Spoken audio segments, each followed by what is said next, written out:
All right, so now we're recording our session.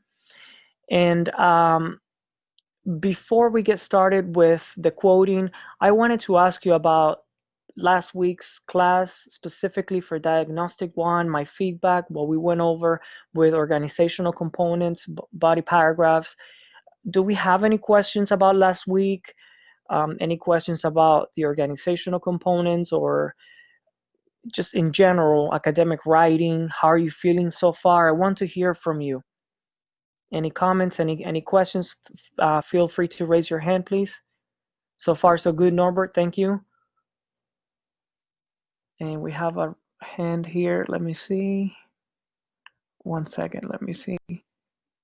Oh, yes, Samira, please. Yes.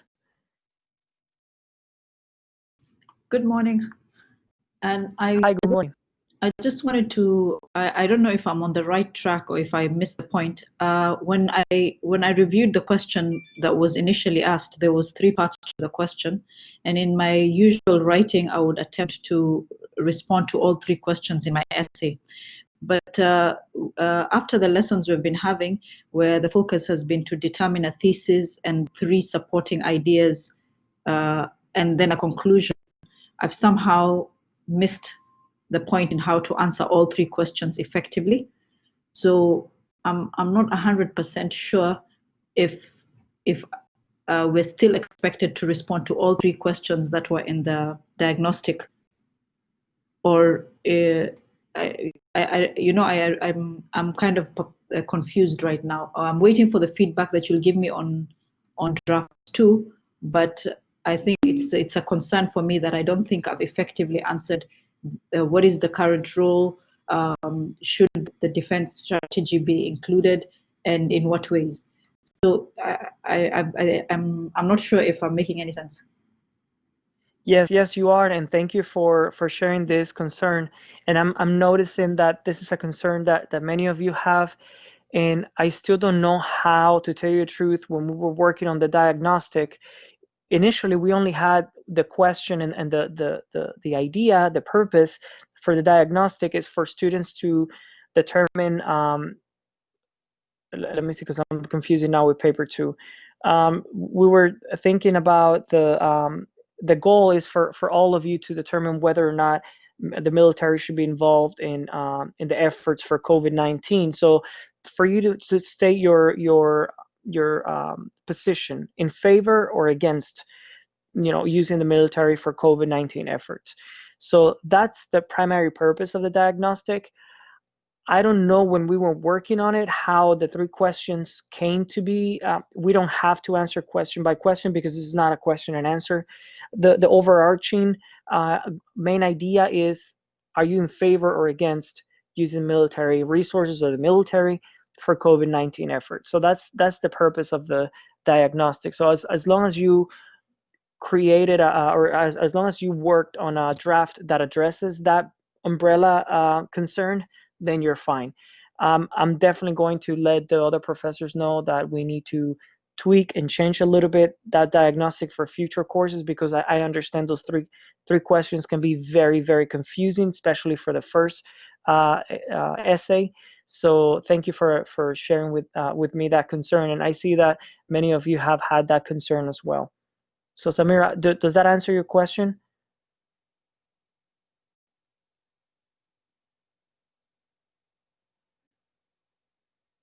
You're very welcome, and thank you for asking that. Yes.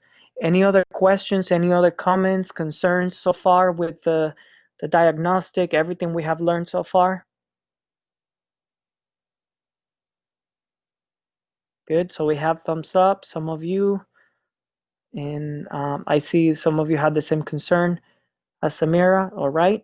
So yes, at any time, just stop me at any time as we're going through class. Okay, so for today, let's look ahead. We have on by Friday, we have to have together what we call a grammar class. Now, the way that we usually do grammar classes, especially for 6100, is that each of you will take a topic And this is going to be our class for Friday, by the way, okay? So we're looking ahead about what's going to happen for Friday's class. So each of you is going to choose a topic to talk about for grammar, and I'm going to share the link with you. And then when you choose that topic, you're going to work on a 5-minute PowerPoint presentation about that specific topic. And then on Friday, all of you are going to present. It's going to be, you're going to share with me that PowerPoint presentation that you created, only 5 minutes per person, please, because we don't have a lot of time. But then when you set that PowerPoint presentation, I'm going to compile that PowerPoint, all of those presentations into one PowerPoint, and then we go topic by topic, and as we continue going through the topics, each of you is going to be presenting. All right, so let me share with you here the Google document. I'm going to share on the chat box. So if you click on it, then you can see there that you have their topics for grammar class, 5-minute presentations, what to present. So I see many of you joining in, so that's wonderful. So in here, in what to present, you can see the 4 things that we need you to present. Whatever topic you choose, your topics are down here, just add your name next to it. You know, whichever topic you want, just add your name next to it, all right? And so what to present, you're going to describe and define what your topic is, then you're going to explain how this topic is used in academic writing, and you're going to give a couple of examples of how, you know, to use them correctly, because we have to see how to use those correctly. And then D will be important things to avoid or typical errors that people make for your topic, all right? So feel free to start adding your names, and we only get 1 topic per person. So whichever topic you choose, please make sure that that's the topic that you're going to work on. And no one, please don't delete names or don't change anything we're choosing here. So make sure that we keep those names, all right, and those topics. So I see all of you already working on that, so that's wonderful. And I'm just going to make your names bold so we see the names more easily. So Ahmed, I see you chose idioms. Rashid, I see that you chose transition words. Khalid, I see here you chose prepositions. Thank you. Yes, bold there. Ali, you chose active and passive voice. Samira, thank you. Exclamation and question marks. Jaroslav, I see you conjunctions. Excellent. Okay, so keep choosing there your topics. That's wonderful. Hi, Norbert. Yes, of course. Here's the link. So, and I will share also the PowerPoint presentation with you at the end of class. So you'll be able to, you're very welcome, Norbert. So all of you will be able to come back here to this link, and then you'll be able to see what to present, all right? And we have a hand raised. 1 second here. Rashid, yes. Okay, good morning. Can you hear me? Yes, a little bit low. The volume is a little bit low, but I can hear you, yes. Okay, that's good. Better than last week. Last week I don't say anything. Can't hear anything. Very true, yes. Okay, just for this presentation, is it a personal work, or do we have references to follow?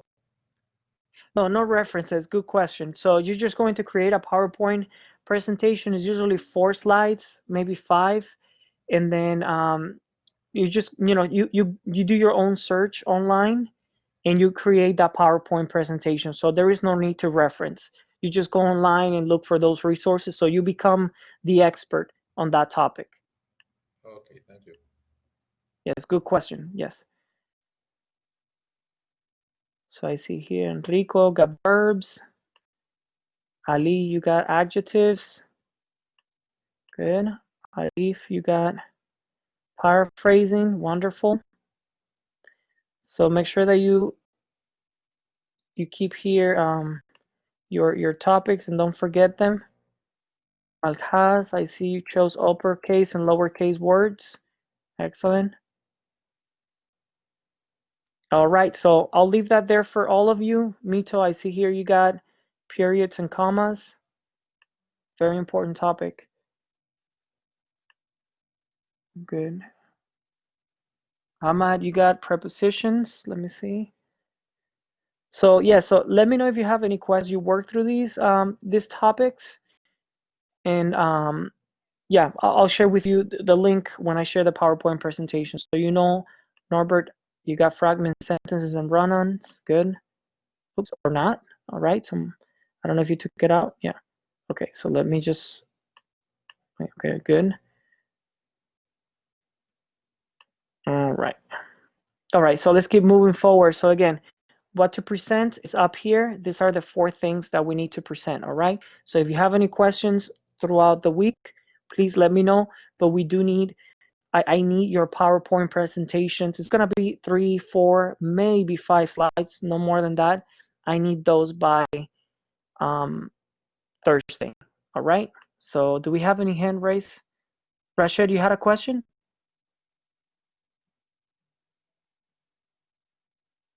Or maybe I didn't lower the hand. Hold on.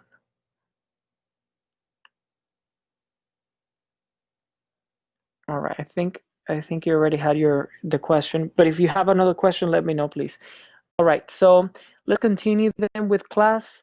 And again, this is for Friday. So by Thursday, I need your PowerPoints, please, so I can put everything together for our Friday class. Our Friday class is going to be all of you. You're going to become the experts of those topics, and you're going to present. All right. Okay, let's keep moving forward. And today's class topics. Sorry, could I do active? Ahmad. Yes, if it's not chosen, Ahmad, you can definitely go ahead and do active. Actually, Alidio took that one, so we cannot do that one anymore. But we have some other topics. We have their column, semicolon. So if they're not taken, then you can take it. So we have number 2 is empty. It's open right now. Personal pronouns, hyphen and dashes is also open. Suffixes and prefixes are also number 6. Number 10 is also open, parentheses and brackets. Number 12 is also open, and 15. All right, so feel free to take one of those. And the other ones that are taken, we take those anymore, all right? We're not meeting after. All right. All right, Ahmad, so make sure that you please add your name there.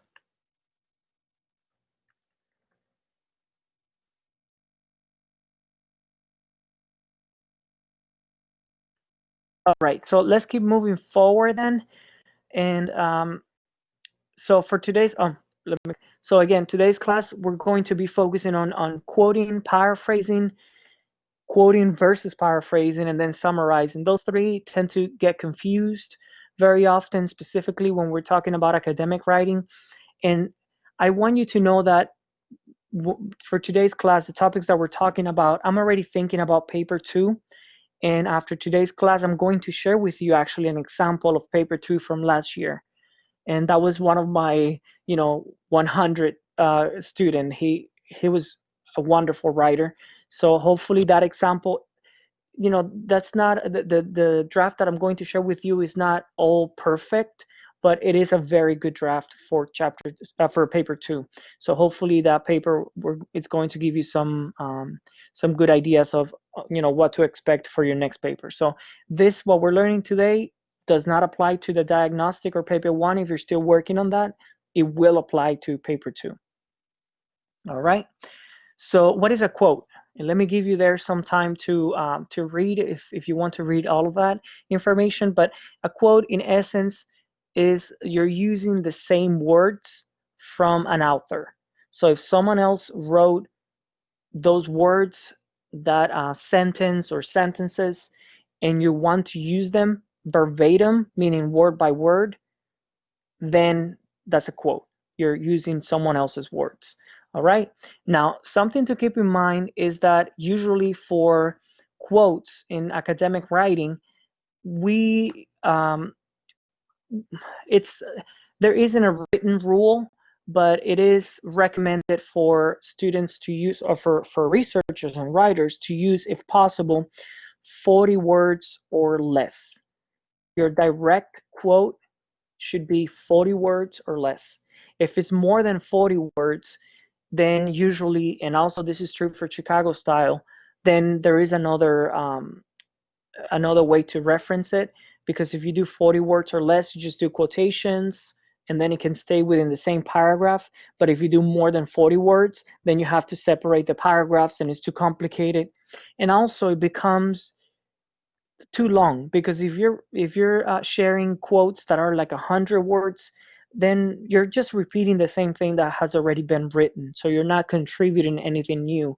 So my recommendation is to always do 4 words or less.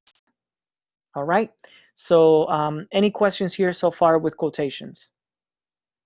Okay, again, you do you open the quotes, quotation, and then you close the quotation mark, and that will be a direct quote, right?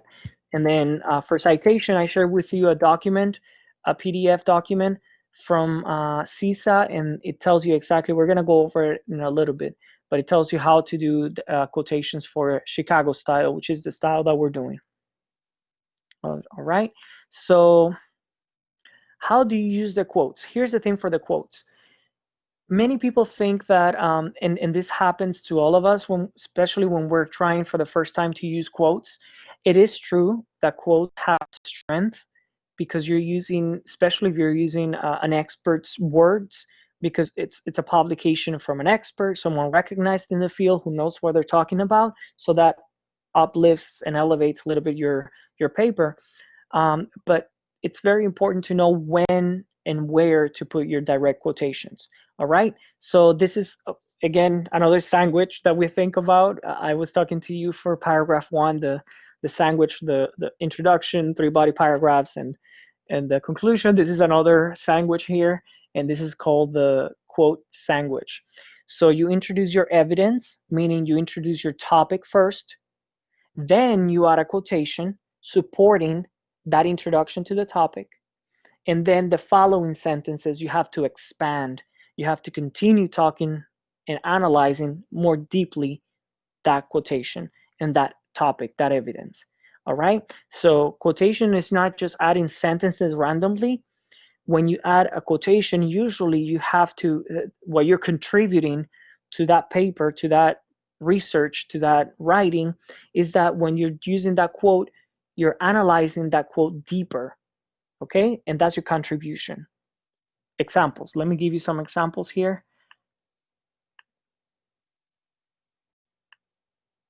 All right. Oh, before we give you examples, so let me give you pros and cons. Okay, benefits and positives and negatives of using quotes.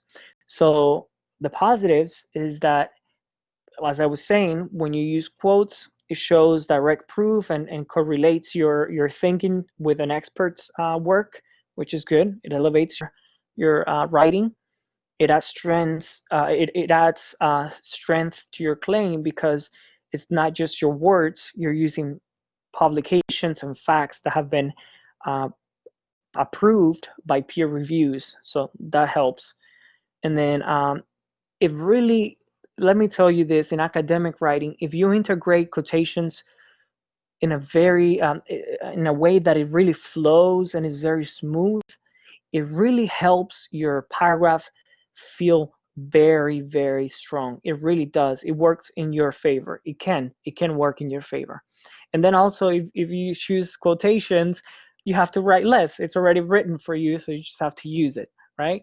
But then the negatives, because everything balanced, like I was saying, academic writing, everything is balanced. If you don't use the quotation correctly, instead of feeling like a smooth transition, it can become a barrier, and it's kind of like a wall, like the reader is reading your topic and then they just hit a wall, and the wall is the quotation, because maybe if they don't connect well, if they don't work in synergy, if they don't work to complement your quotation, doesn't complement your idea, then it becomes an obstacle. Okay, and then at that moment, then it weakens your paragraph, it weakens your writing. Okay, and then something that I've seen before is that some writers, they try to fit their they try to adjust the writing to fit the quote, and it should be the way around. The quote that you're choosing should adjust to your writing, to your essay. Okay, so don't try to modify your writing to fit that quote. Look for quotes that can easily be incorporated into your writing. You don't have to adapt. You should look for resources and quotes that can adapt to your writing, that can be incorporated easily into your writing. Okay, because when you try to modify your entire writing to just go with one quote, then it's just too much work, and at the end of the day, you're losing your voice as a writer. Okay, because then what you want to say has to be adjusted, so it's not really your voice anymore. All right, does that make sense?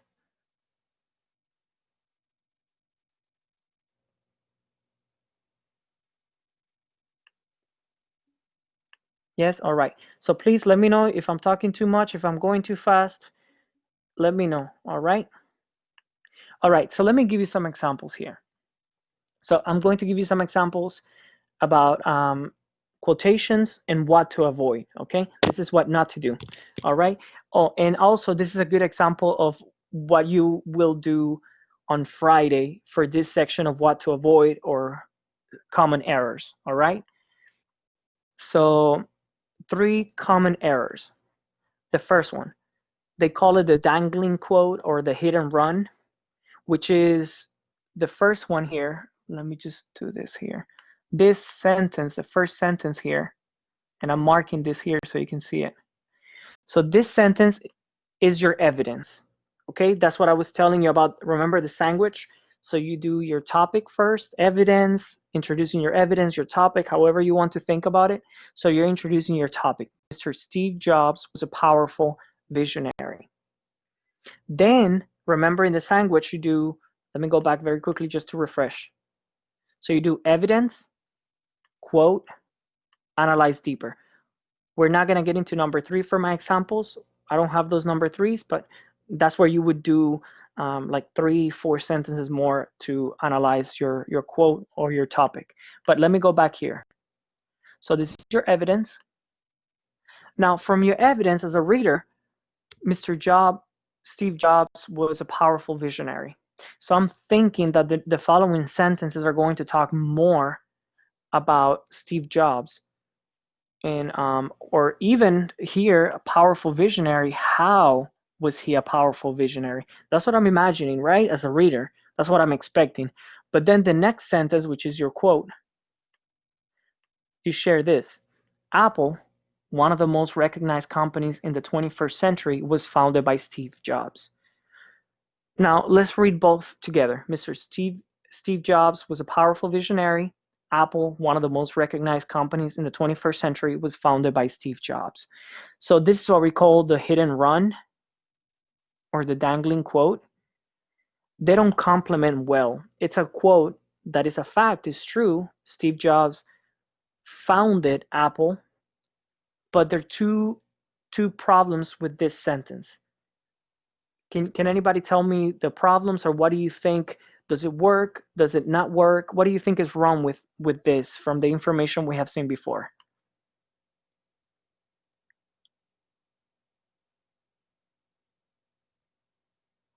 Any thoughts, any ideas?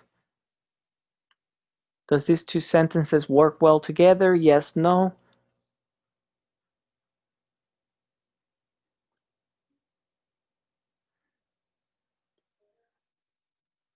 Rashid, please? Yes. Yes, I think it's not a good argument to put this sentence to say that Steve Jobs was a powerful visionary, because he's not the only one, or it's not the only company that was wonderful or a great company made by a person. We can say Bill Gates was a wonderful visionary also. So that doesn't give really proof that Mr. Steve Jobs was a powerful visionary. Okay, so for you, it would need to be expanded more. And I understand that point. The thing is, we don't have the whole paragraph, but if we're focusing on these two sentences specifically, how do we think that the quote works in favor or against the first part, the first sentence? So how does the direct quotation, Apple, one of the most recognized companies, how does that support or not Steve Jobs? So let me go with, we have a message here from Enrico. There isn't any logical cause effect link. Enrico, can you share a little bit more about that? According to me, to let the framework work, we have to check a sort of the topic sentence and the quotation referred to it. Otherwise, as you told us before, Apple was founded by Steve Jobs is a fact. We simply don't need to quote a fact according to the fact that Steve Jobs was a power visionary. I don't know if I'm understandable enough. Yes, you are. Thank you, Enrico. Thank you. Yes, so we're quoting a fact. It doesn't add much value to it because it's something that everybody knows.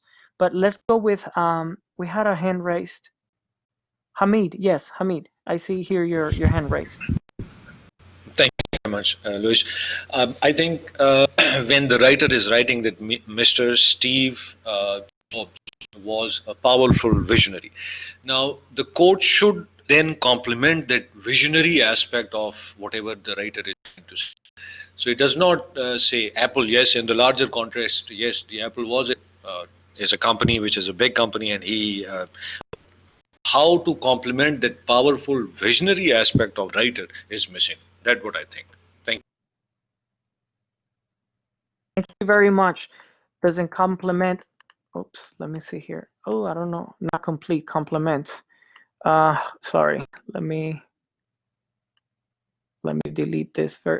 Well, I don't know what happened. I'm so sorry with my comments there. Were you able to see that? So does it complement your evidence? Are you seeing this messages that I'm writing there on the next to the sentences?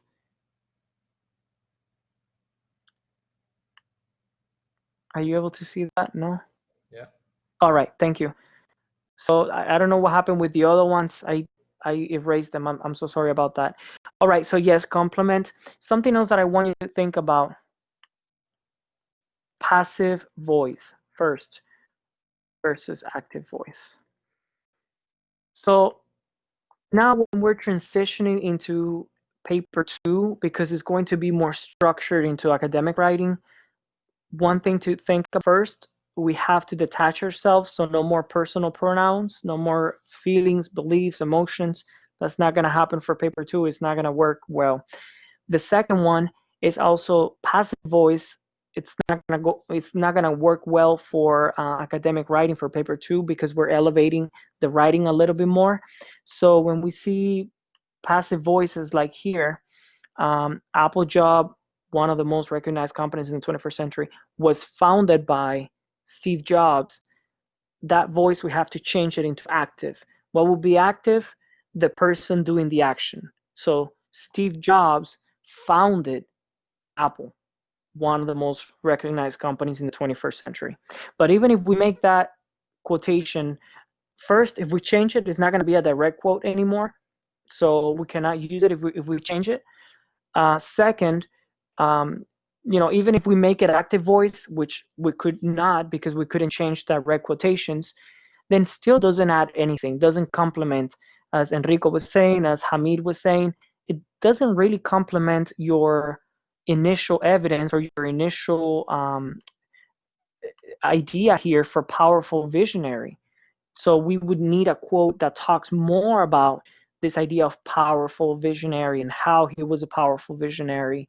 And then we need a quote there that connects, that complements that idea of powerful visionary. And then you would go deeper into that thought or that idea of the quote. All right. So this is what we call a dangling quote, meaning it's there, it doesn't do anything for your evidence or for your topic. All right. Any questions before we move into the second example?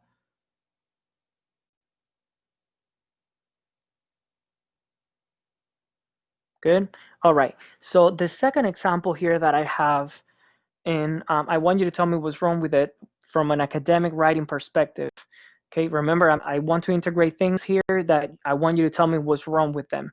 So number 2, make sure that it is relevant to the point you're trying to make. All right. So my teacher is serious about integrating resources. She writes, I am very serious. I do not like to laugh at jokes. What is wrong here?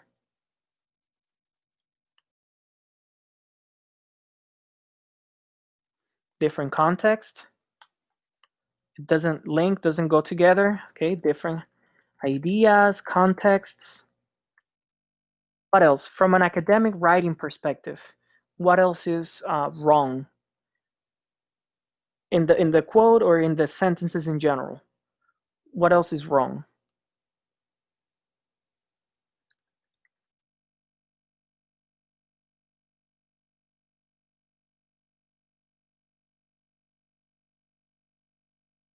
So here,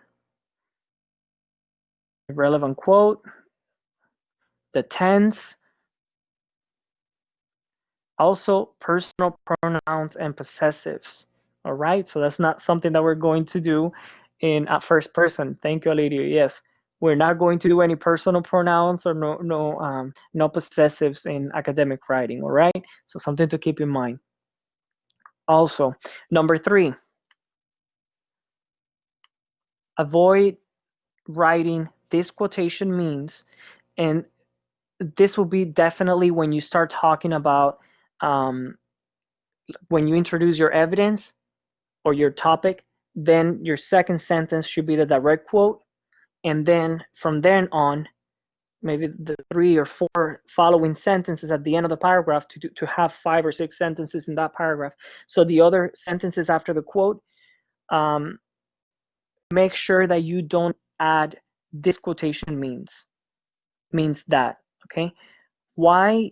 Because then you're as the writer, you're pointing out that those quotations, you're making them distinctively different from your writing. So when you're adding the quotations, of course you have to add direct quotes, but they should be incorporated in a way that is so smooth in the writing that when the reader is going through your paper or to your article, there shouldn't be a separation. There's no need to say this quotation means, because it just flows naturally into your paper.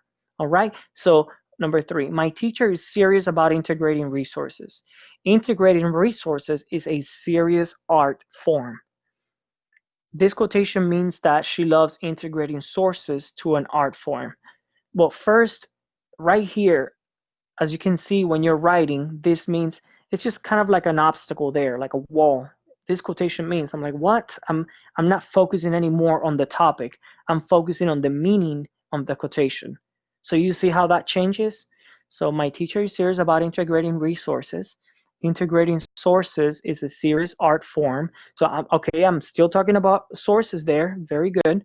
This quotation means, as a reader, I changed my focus already. So I'm not thinking about sources anymore.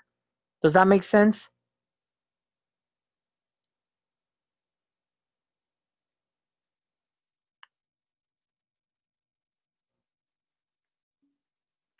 Good. Okay. So something to keep in mind, okay? Yes. So as you can see here, these 2 sentences, the first and the second sentence, of course, they do have personal pronouns, and those are things that I would change definitely. But as you can see, those 2 sentences work well in synergy because they're still talking about the same thing. And I know they're quotations because I have quotation marks.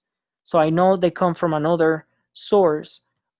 But as a reader, I still think that the two sentences connect very well. So then it is also your job for the third sentence and the sentences forward to have that same flow. All right. So that's something to keep in mind for quotations. Any questions about quotations before we go into the next topic? And the next topic is going to be paraphrasing. Any questions about quotations?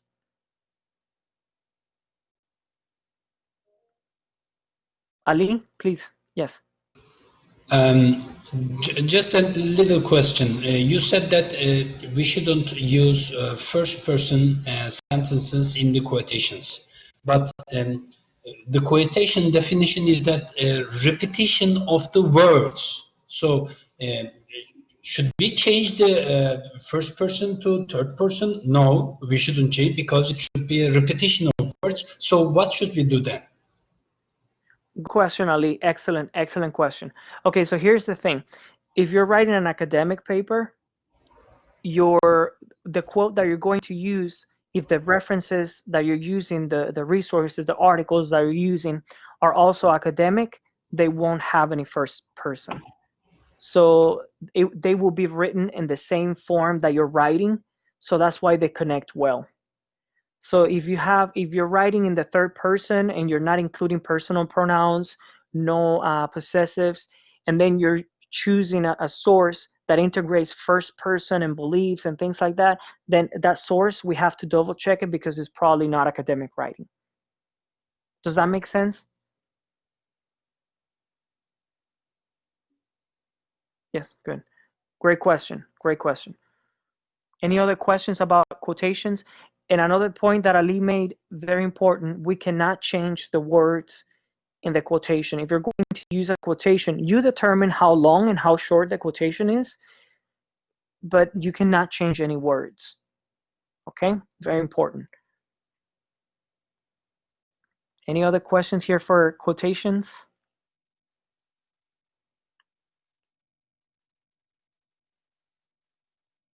All right, so let's go into paraphrasing then, okay? And if you have any questions at any time, please stop me. So paraphrasing. Now, when we think, let me give you some time so you can read this, this information that I have here for you. But when you think about paraphrasing, I want you to think about reading something and then sharing your understanding of what you read with your own words. All right, your own words. Let me give you a few seconds to read this, and I'm gonna drink some water in the meantime.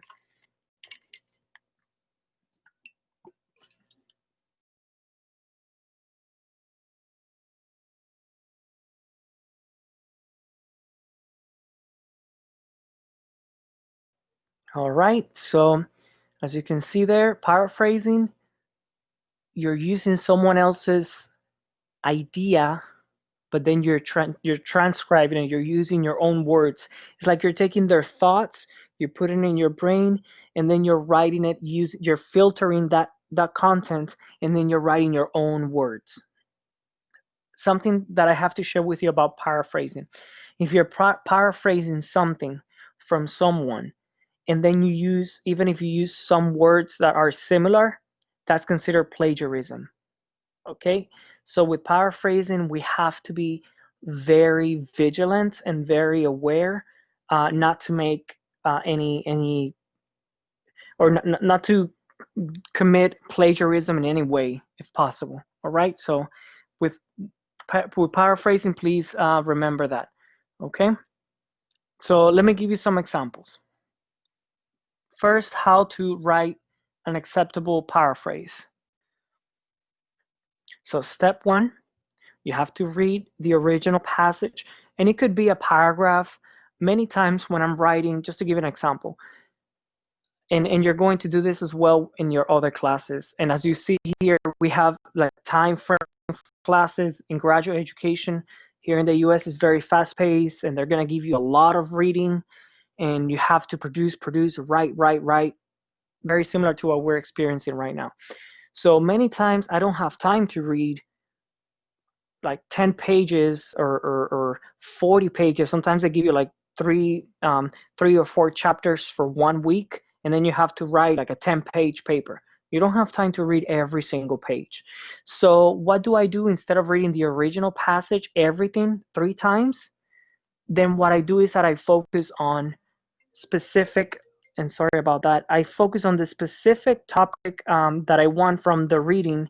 So it could be 1 paragraph from the reading, or it could be a couple of paragraphs from that 20-page chapter. I just read what I really want to focus on, and I read it at least 3 times, and then I leave it there so I can think about, without looking at the words, so I can think about that message. And then I write down what I think that means. Okay, and then I make sure that I don't use the same words. So that's something to keep in mind.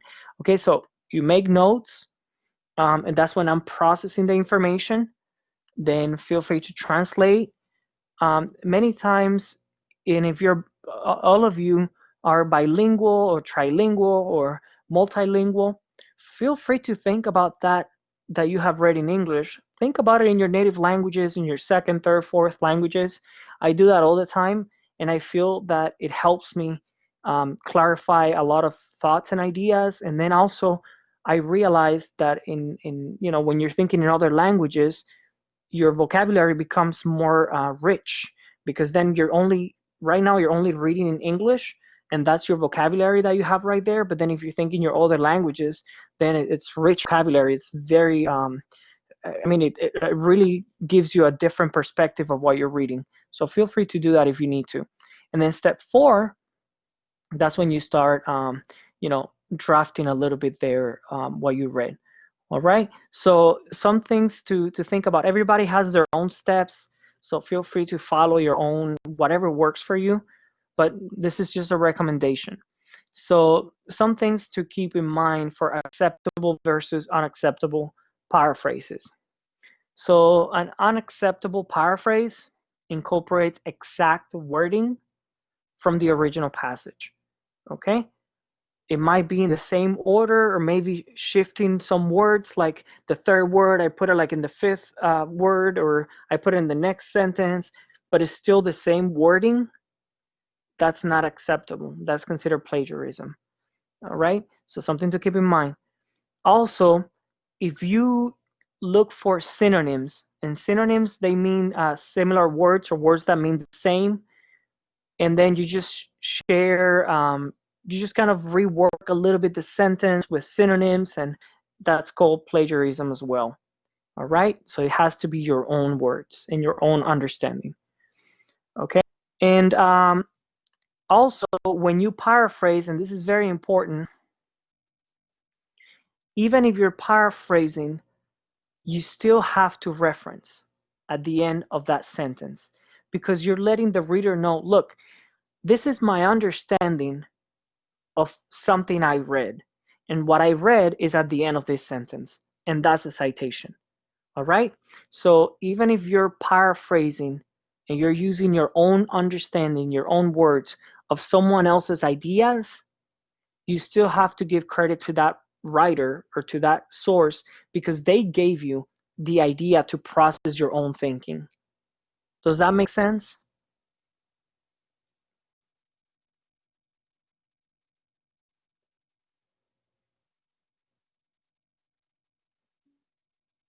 Clear? All right. Okay, so now perhaps you're thinking, okay, so if I have to reference paraphrase, and I have to reference quotation, direct quotation, and I'm hoping I'm not confusing you now that I'm bringing both together, but you know, why not use quotation? Why use paraphrasing? Here's how I think about it.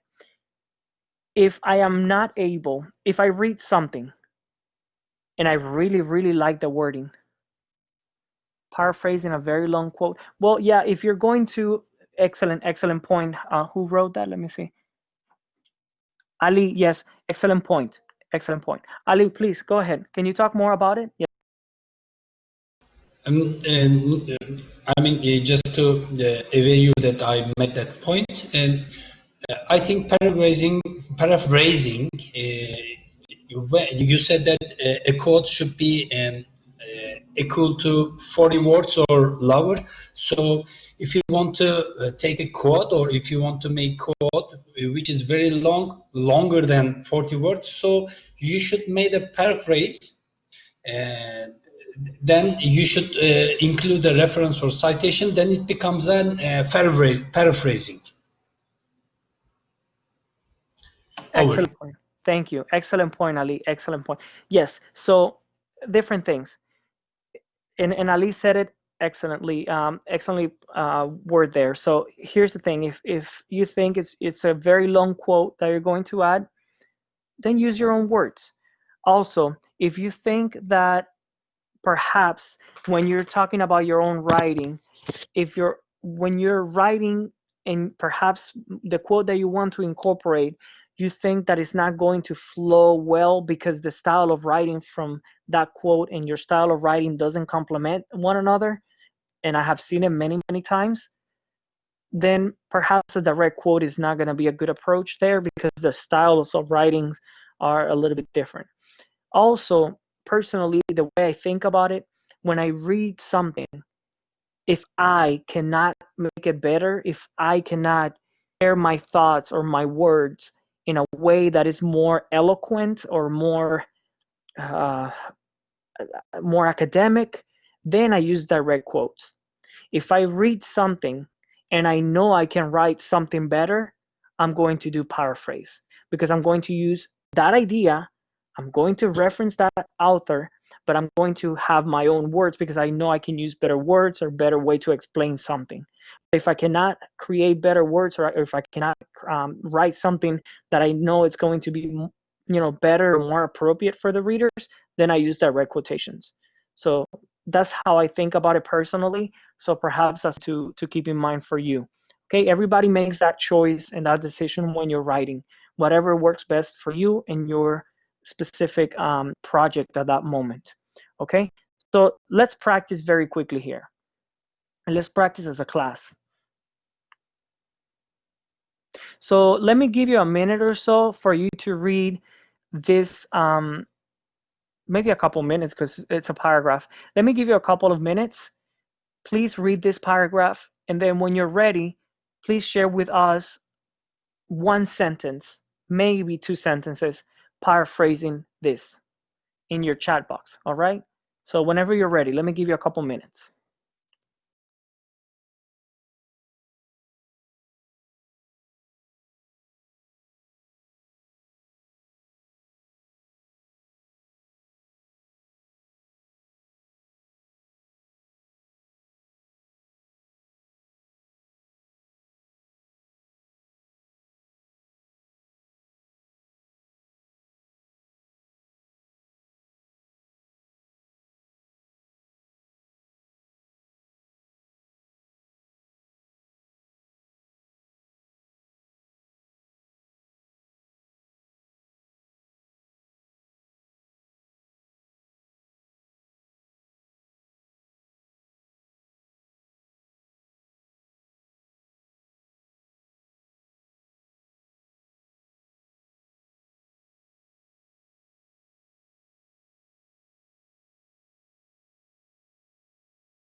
Okay, feel free whenever you continue to read it. Let me give you more time as needed. So please make sure that you write your paraphrase, a sentence, maybe two, that you could potentially use from here, or a thought, an idea, and then put it in the chat box and share it with us, please.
Okay, any other thoughts?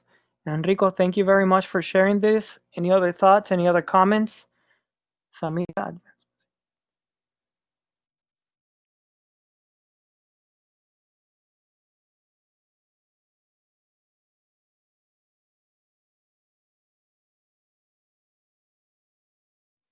Good work also, Samira.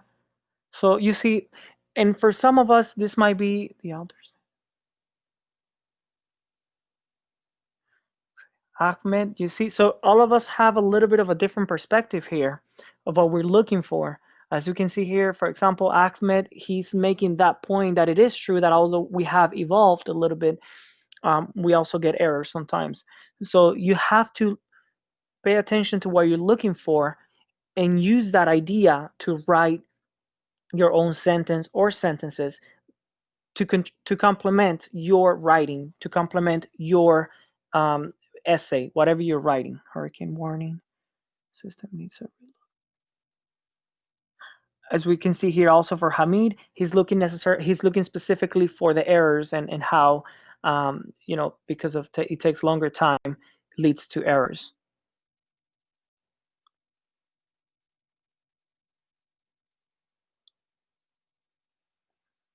Excellent work there, Rick. Yes, so we're looking at the possibilities. Was there?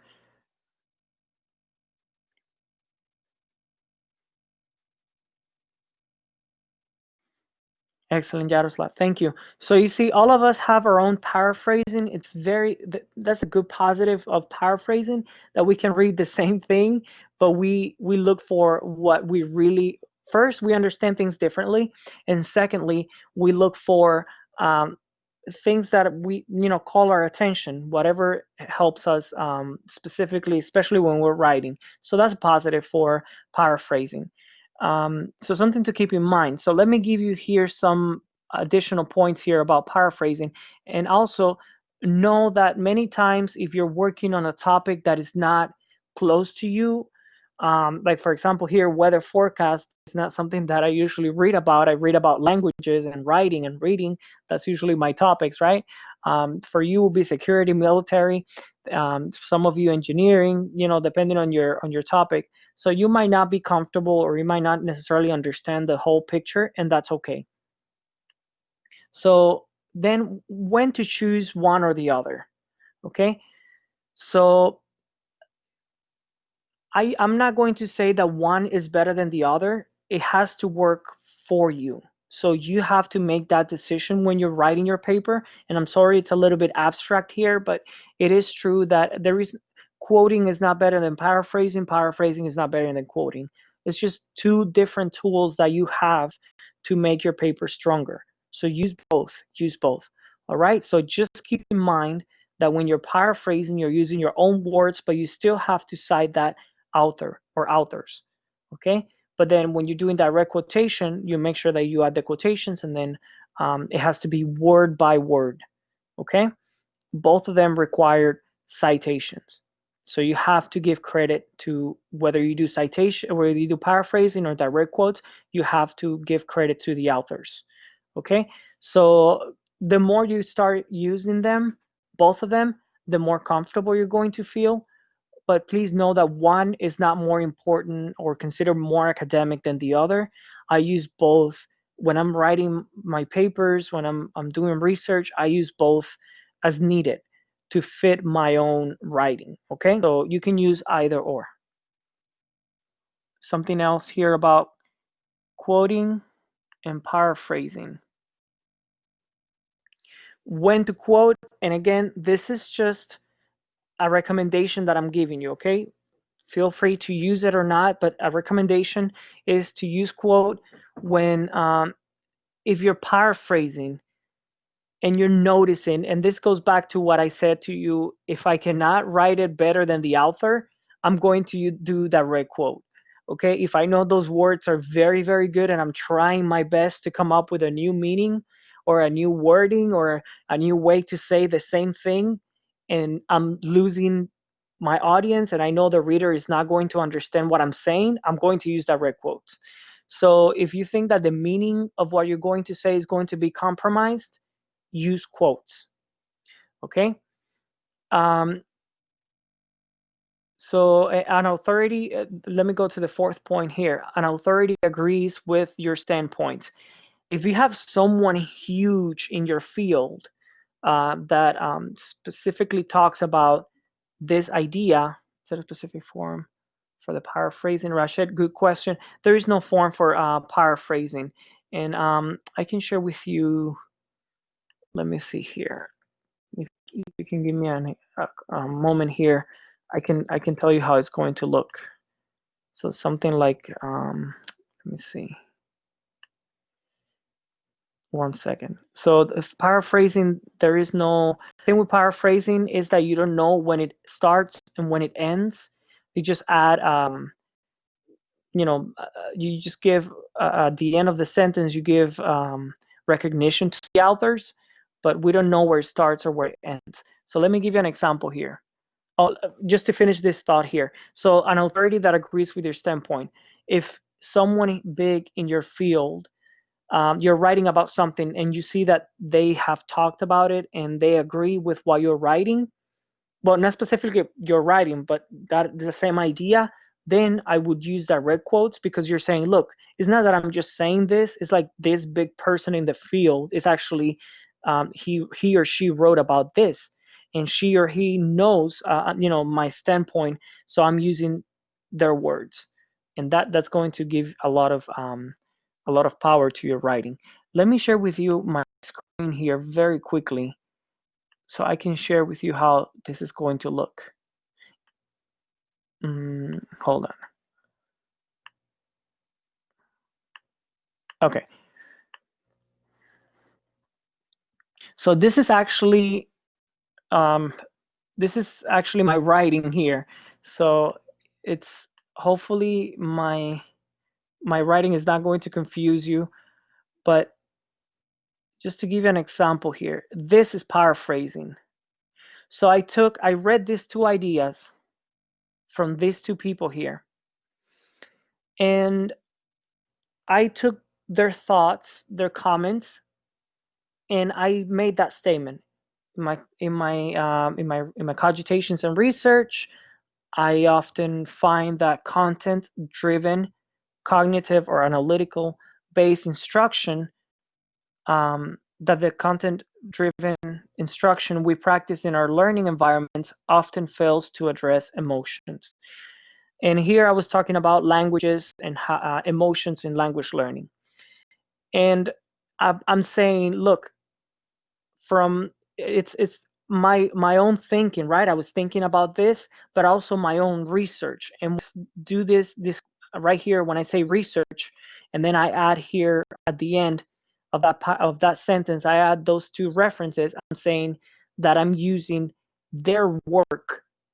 I'm paraphrasing what they already said, that there isn't a lot of work done, or there isn't a lot of research about how emotions affect language learning, for example. All right.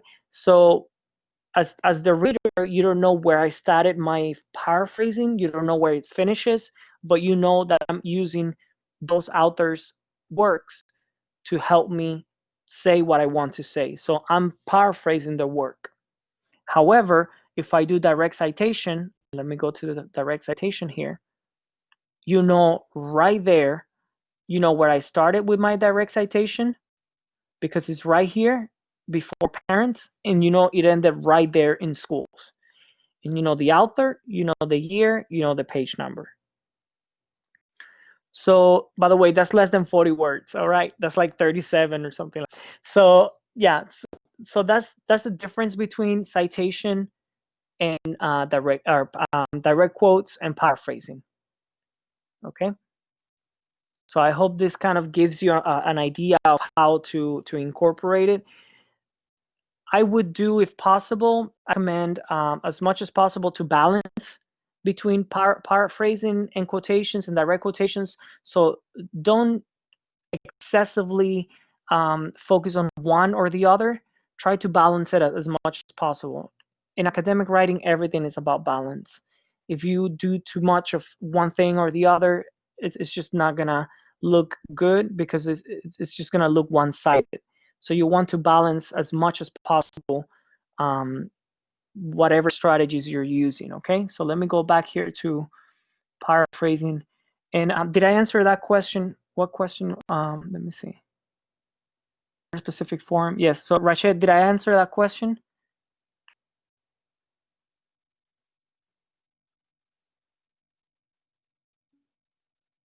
All right.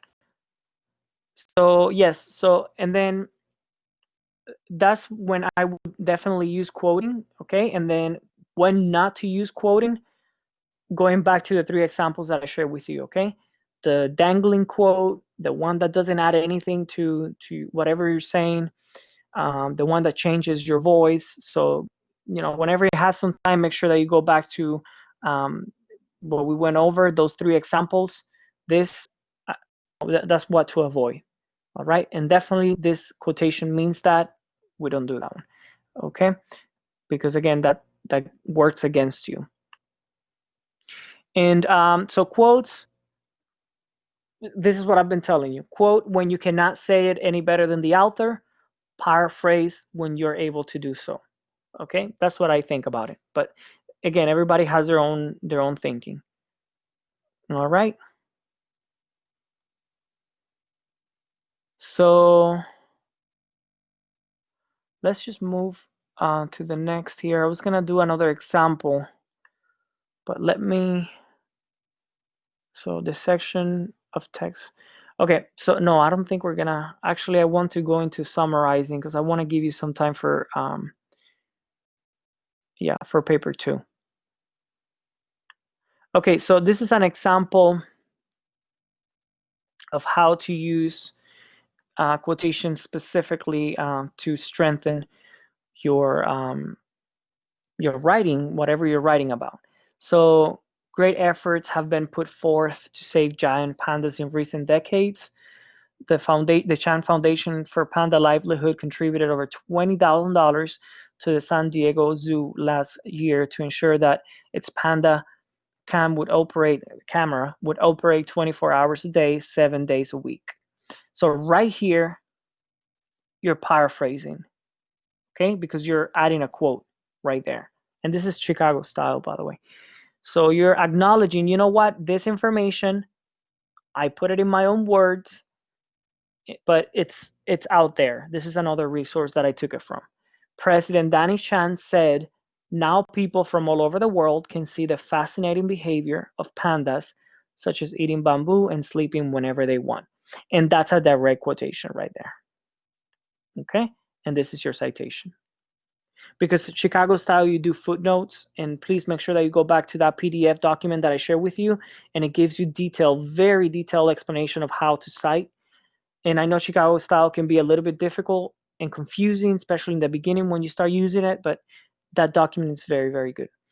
So is this a good example for you about how to use, and you can see the balance there. You can see the balance. Number one is, oops, let me go back here. This is paraphrasing. This is direct quote. Is that a good example, you think?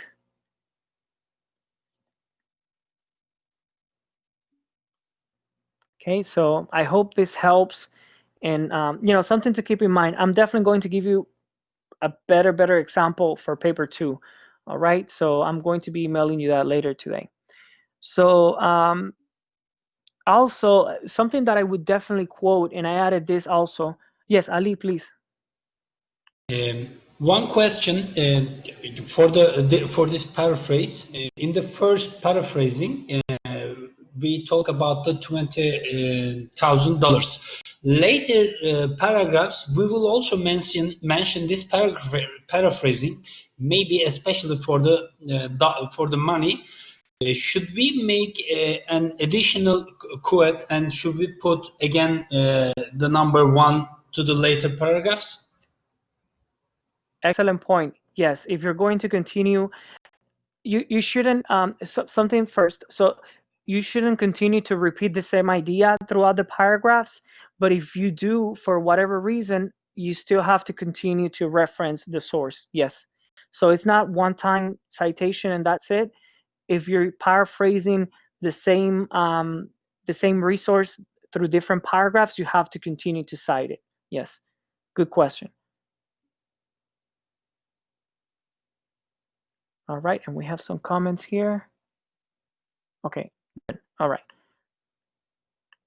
So something else here that I wanted to share with you for quotes, something that I do think about is if the text, if you think you're writing about, I don't know, a topic, a well-known topic, COVID-19, which we cannot do for the first paper 1, we cannot use quotations and things. But if you're talking about a topic that many people know about, and there is a quote that it's very well known in the world, then I would definitely use that quote because it's very popular, right? So here's an example here: give diplomacy a chance. There's a very powerful quote by, for example, Nelson Mandela. Education is the most powerful weapon which we have to change the world. If you're talking about education, I would definitely add that, you know, and it goes with your thinking in your writing. If they connect well, I would definitely use that direct quote. Those are very well-known quotes that, you know, people understand and resonate and they can connect with. So that's one way that I would definitely use a quote. All right. Another way to use a quote. Okay, you want to comment directly on the author's ideas and or language. So, and this will be all, if specifically if you're doing a compare and contrast, I would definitely do quotes, because if you're against the author, you want to use the author's voice or writing first, and then you can give your view on that. All right. So because Messi, according to the author of Ken Early, has figured out how to win matches by moving less than everyone else. So that I'm saying, okay, this is what this author said. I will attempt to do as little as possible on my job. So I'm agreeing or disagreeing with the author. So I'm using that author's own words. Okay, so it's kind of using their words to support or go against them. Does that make sense? So that's another way that I would do quotations for sure. All right. All right, so if we don't have any questions about quotations and paraphrasing, let's go into summarizing. And if you have any questions, please stop me, okay? Because I do want to give us some time to think about paper 2 today. And I know some of you are still working with your paper 1 and your diagnostic, and that's perfectly fine. I'm going to work through the feedback today, and I got a lot of your paper 1 diagnostics already. So I'm going to review them, and I want you to finish that so we can move forward with paper 2. So I want to give you time. But one final thing here about summarizing is that there is different from paraphrasing and from quoting. All right. So summarizing involves putting the main ideas into your own words, including only the main points. Okay. And once again, it is necessary to attribute summarized ideas to the original source. So definitely when you paraphrase, when you summarize, when you quote, direct quotation, you have to give the you have to add the citations. That's always going to be the case. The difference is that when you're paraphrasing, you're giving your understanding of what you read. So is what you read through your own views, through your own understandings. Direct quotations is word by word from that author.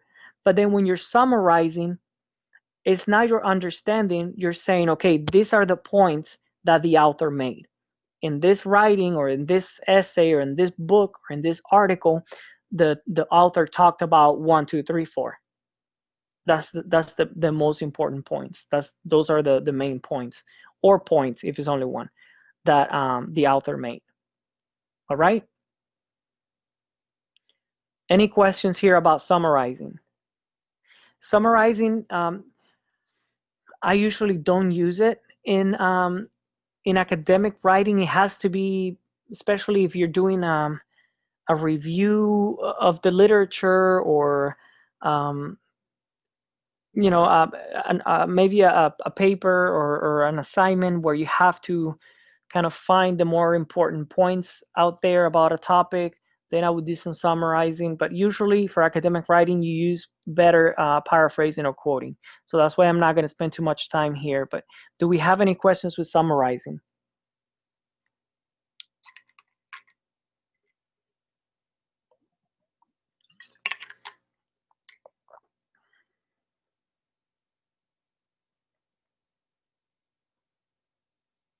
No questions? All right. So again, we're not going to do this to acts. I want to move forward with paper 2. So final thoughts. Sometimes it's just better to paraphrase, summarize if you need to, depending on the assignment that you're given, on the paper that you're writing, depending. I would quote if you cannot write a better message than the author, then I would definitely quote. If you do quote, it's often best to sandwich it between your own claims. So if you're doing a direct quotation, remember that direct quotation sandwich, all right? So you present the topic, direct quotation, and then you expand. And then remember, unless you're doing a summary or informational paper, and this is what I was telling you about, your readers want to know what you have to say. So that's why summarizing is usually not very, it's not very popular in academia, because if you're going to summarize what someone else said, then why are you writing, right? So as writers, we want to share our thoughts, our opinions, and that's our opinions because they're unique to us. That's what we're contributing to academia. All right. So if we don't have anything to say, or we don't have anything to contribute, and we're just summarizing what has already been printed out or published, then we're not contributing anything new. So summarizing is not very popular.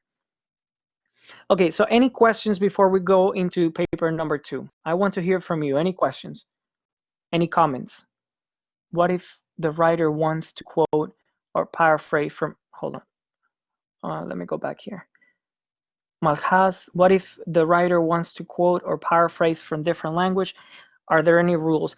Excellent question, Malhaz. Excellent question. All right. So here's the thing for different languages. You can paraphrase from any language. It's fine because you still have to write it in the language that you're writing. So you can read, I don't know, you can read a resource in another language, for example, or a book, and then you can add that paraphrasing in English, because if you're writing, for the program, you're writing in English. So we cannot mix the languages. So usually for academic writing, you have to stay with one language. So it's okay, just paraphrase it and cite it. Citation, perfect. However, if you want to do a direct quote, it depends on your professor. More often than not, usually what happens is that you cannot, if you're writing in English, for example, or in one language, if you're going to do direct quotation from another language, then you have to add that direct quotation and then translation in brackets. Let me give an example. So it would say something like this, like, and I'm gonna write it here.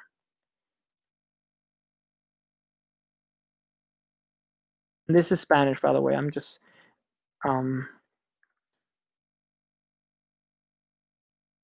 something like this. So you would do the direct quote in the language first, then you would add bracket and then translate it in English, and then you would add the citation at the end after the bracket in English. That depends on the professor, but usually if you're writing in one language, you can just paraphrase it into English instead of doing direct quotes, because if you only have 5 pages, for example, and you start doing a lot of direct quotes from other languages and then you have to translate them into English, that takes a lot of space. Maybe one is okay, but then when you start doing like 2, 3, 4 per page, then it's a lot of space that you're taking just translating. So I would definitely just do paraphrasing. I do it all the time when I'm writing in English. I use from other resources, if I'm looking for other resources in other languages, I just paraphrase into English, and that's perfectly fine. Thank you for that question. Any other questions?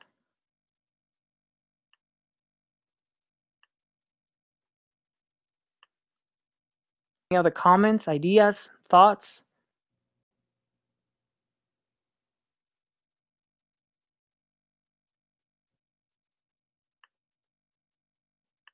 Excellent. All right. If you do at any time, please let me know. All right. Okay. So this is what we're going to do now. And I'm glad that we have about 35 minutes left, because I want us to start focusing or shifting our attention. And I know some of you are still working on paper 1, but I want us to start thinking about paper 2. Okay. Paper 2 is due next week, next Wednesday. So I'm really hoping that I get from all of you at least something by the end of the week, this week, or by Monday, so I can look at it and give you my feedback. Okay. So hopefully by the time that you submit your paper 2 on Wednesday, because that's when our class ends, hopefully whatever you submit, it's already 80 or more percent. So that means that you passed the class. Let's see, I'm concerned about writing paper 2 without having access to it. Norbert, yes, thank you for that comment. So tomorrow we have our meeting. I think it's tomorrow. Yes, Rico, I completely understand. And remember, Google Scholar is a great resource, but also there are many more resources really right now online because of the COVID-19, because of the pandemic. A lot of different publishers and journals are now giving open access. Some of them, not all of them, but many of them are giving more access than before. So there's definitely some access out there. But Google Scholar is a good resource for right now. And tomorrow we're definitely going to have that library meeting. So please make sure that you ask them a lot of questions, and you let them know I need access to the library. So that's one way of encouraging them to give you all access very, very soon. So tomorrow, hopefully all of you will get access, I'm hoping. All right, so something to keep in mind. So for paper 2, let me add here the paper 2. And I know I share this with all of you. Let me see. Let me see if I can make this bigger. Okay, so for paper 2, let me give you an overview of what you're going to do, okay? So like a general idea. So you're going to write 5 to 7 pages of content, okay? No citations or references and the cover page, that don't count. So it's 5 to 7 pages of information that you're writing, okay? Minimum, you have to have 5 academic sources, and it has to be Chicago style. So what are you going to write about? Well, you're going to choose a topic that pertains to your country, and it has to be security related. Okay, so it's open for you. You have to choose a topic related to your country that has to do with security and addresses either social or social issues or highlight events in recent news. All right, so again, it has to be security related, about your country, or social issues that have been in the news recently. All right, so security, social, or events in the news. So it's very broad, very open for you, but it has to be related to your country. All right, so something to keep in mind. So what I'm going to do here is that I want to divide you for the remainder of the class. We have 30 minutes. And I want to break you into groups. And let me see here who we have 15. So I'm thinking I'm going to do 5 groups of 3 I'm going to do. All right. And then in your 5 groups, I want you for the remainder of the class, I want you to talk and share your ideas. And I want you to listen also to the ideas of your colleagues and your group, because then you can create your own ideas. If you don't have ideas, then you can listen and see, okay, this is how this person is organizing her or paper. So then I understand now what I should do. So just talk to your group, to your team, and then share with them what you're going to work on, what you're doing, your ideas, your topic. And then I'm going to jump from group to group, and we have 30 minutes. If you finish before 1300, 1 p.m., if you finish in 10, 15 minutes and you're ready to go, please feel free to disconnect, and then I will see you tomorrow, all right? But I'm going to be going from group to group, and whenever you finish, you're welcome to log out or log in, disconnect from our class, and then I will see you tomorrow. If you have any questions, you can always stay. I'll be here until 1, okay? Any questions?